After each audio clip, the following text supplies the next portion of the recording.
Halo guys, assalamualaikum warahmatullahi wabarakatuh. Ketemu lagi bersama gue di channel Moto Daily. Di video kali ini seperti biasa gue akan bahas tentang sesuatu yang menarik dan bermanfaat banget buat kalian. Nah, buat kalian yang baru bergabung di channel ini, jangan lupa like, subscribe, dan share ke teman-teman kalian.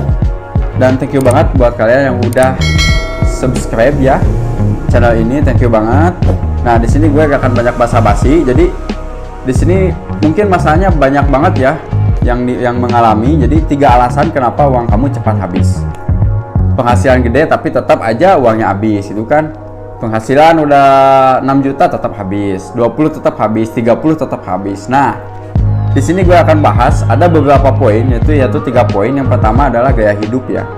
Sebenarnya gaya hidup ini gak terasa banget ya. Gaya hidup ini tanpa disadari banyak banget yang dilakuin, karena berulang itu menjadi kebiasaan. Nah, biasanya gaya hidup ini yang menjadi kebiasaan yang terus berulang, gaya hidup ini juga biasanya berdampingan dengan pergaulan di sekitar. Dan buat kalian hati-hati banget yang punya pergaulan yang barbar ya, tentunya yang barbar atau suka perjudian dan lain-lain itu. Di sini gue akan bahas lebih rinci lagi di tentang gaya hidup. Yang pertama itu gaya hidup ingin terlihat kaya. Sekarang itu lagi musim banget yang namanya flexing, dimana orang-orang miskin itu ingin terlihat kaya. Nah, ini adalah salah satu contoh yang sangat berbahaya sekali. Jadi buat kalian yang ingin terlihat kaya, sok kayain dulu aja bener-bener, jangan istilahnya sok-sokan kaya padahal gak kaya. Sebenarnya orang-orang kaya itu cenderung mereka memiliki style yang sangat sederhana sekali, gak seperti biasanya yang ditampilin di media-media sosial saat ini. Ingin terlihat kaya itu sangat tidak baik. Terus yang poin yang kedua dari gaya hidup adalah punya kebiasaan belanja impulsif ya. Mungkin bagi sebagian orang itu apa sih sebenarnya belanja impulsif ini? Jadi bahkan belanja dengan kecenderungan yang tidak direncanakan.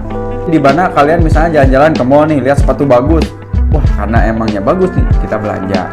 Beli jam tangan tanpa direncanakan karena lihat gitu kan, karena wah ini branded nih jam tangannya, belanja. Ya pokoknya apapun itu tanpa direncanakan itu bisa masuk kategori ke pembelanjaan impulsif. Terus yang ketiga, barbar dalam mengelola keuangan. Biasanya yang dilakuin oleh anak-anak milenial di umur 20 sampai 27 tahun itu, mereka cenderung dalam mengelola keuangan ini adalah barbar ya. Jadi di mana barbar itu karena serasa dia masih muda, gak punya tanggungan, ketika dia punya duit 5 juta, yang biasanya mungkin gak punya duit, setelah dapat duit dia shock. Dalam artian shock ini duit 5 juta mau diapain ya? Akhirnya dia belanja sana sini gitu kan, belanja yang emang gak penting, emang bukan suatu kebutuhan, akhirnya dibelanjakan, akhirnya habis lagi, dan kecenderungan mempunyai perasaan santai lah, karena masih muda gitu kan, masih muda nyantai aja, gak usah punya tabungan, gak usah apa-apa, yang penting habiskan aja. Mungkin bisa dihabiskan dengan traveling, makan-makan, atau traktir dan yang lainnya juga. Nah, ini adalah beberapa poin yang ada di dalam gaya hidup. Terus yang kedua, keinginan atau emosional yang tidak bisa dibendung, ini adalah poin yang berbeda dari gaya hidup ya. Nah, jadi untuk poin ini, apa sih yang dimaksud dengan keinginan atau emosional yang nggak bisa dibendung? Kalian pernah ngerasain nggak? Duit kalian tuh pas-pasan, tapi ketika makan atau ketika kongkow, istilahnya lah anak gaul sekarang, kongkow atau nongkrong, ingin ada perasaan ingin mentraktir.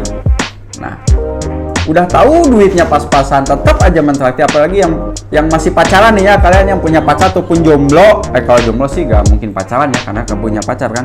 Yang udah punya pacar nih, udah tahu kalian tuh misalnya uangnya 100.000 kan, gak ada lagi tabungan, tapi ngajak cewek, pengen nyenengin ceweknya, terus datang ke tempat nongkrong, ke kafe, habisin 100.000, udah habis 100.000 ya udah habis gitu kan.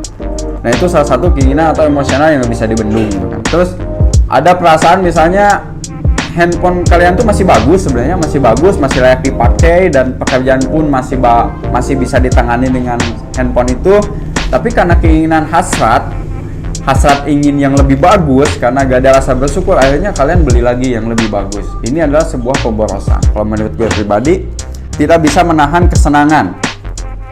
Dalam artian kesenangan ini gini ya. Jadi ketika kalian gak punya tabungan, kalian tetap memaksakan apa yang bisa membuat kesenangan. Karena banyak kejadian dari teman-teman gue pribadi, tadinya sih mau beli komputer, tadinya ya mau rakit komputer, tapi karena rakit komputer itu mungkin membutuhkan budget yang lebih tinggi, tapi dia sebenarnya udah nabung ya, dan mungkin kekurangnya itu tinggal 1 juta lagi kan, 1 juta lagi. Karena dia iseng-iseng lihat Shopee, akhirnya di Shopee itu di marketplace Shopee itu ada sesuatu yang menarik, mungkin diskon atau akhirnya dia beli sepatu, akhirnya kan berkurang lagi tuh uangnya. Nah, lihat lagi nih, ternyata ada lagi baju yang branded, harganya murah, diskon lagi, beli lagi. Dan pada akhirnya beli PC atau rakit PC gak jadi-jadi karena keinginan, bukan suatu kebutuhan.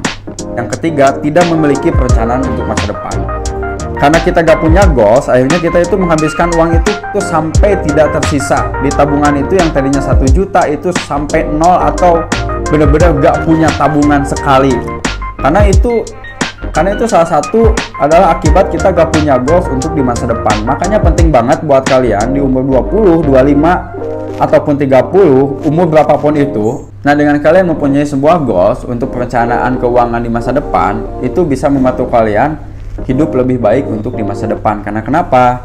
Karena adanya kalian ada goal. Misalnya gue kasih contoh nih, kalian itu ingin punya tabungan mungkin untuk pernikahan ya, untuk pernikahan atau untuk beli barang atau untuk beli rumah, bisa juga untuk investasi atau untuk tabungan. Tapi menurut gue pribadi, gue nyaranin kalian harus punya dulu tabungan terlebih dahulu dibanding dengan seperti investasi atau beli barang-barang yang mungkin sifatnya gak terlalu penting. Karena dengan dana tabungan kalian punya dana darurat. Nah, setelah punya dana tabungan atau dana darurat, kalian bisa mulai investasi atau berbisnis dengan modal yang ada di tabungan. Jadi jangan sampai kita itu gak punya perencanaan untuk masa depan ya. Karena banyak kejadian banget ya di umur 26 dan 27 ataupun 24, terutama di laki-laki, dia gak punya tabungan sama sekali. Padahal dia di umur yang sebelum-sebelumnya di 22 sampai 25 itu dia bekerja kesana kemari dan gajinya besar, tapi gak ada uang untuk menikah. Ini persoalannya guys ya. Jadi penting banget kalian punya tabungan. Dengan punya tabungan kalian akan lebih mudah untuk kedepannya. Dan gue saranin kalau udah punya tabungan, kalian harus bisa investasi. Mungkin nanti di next video gue akan bahas investasi untuk pemula, mudah dan aman. Oke, cukup sekian dulu. Thank you banget. See you in the next video. Semoga kalian sehat selalu di sana, dan yang punya ya udahlah gitu aja. Oke, thank you banget. Sampai ketemu lagi.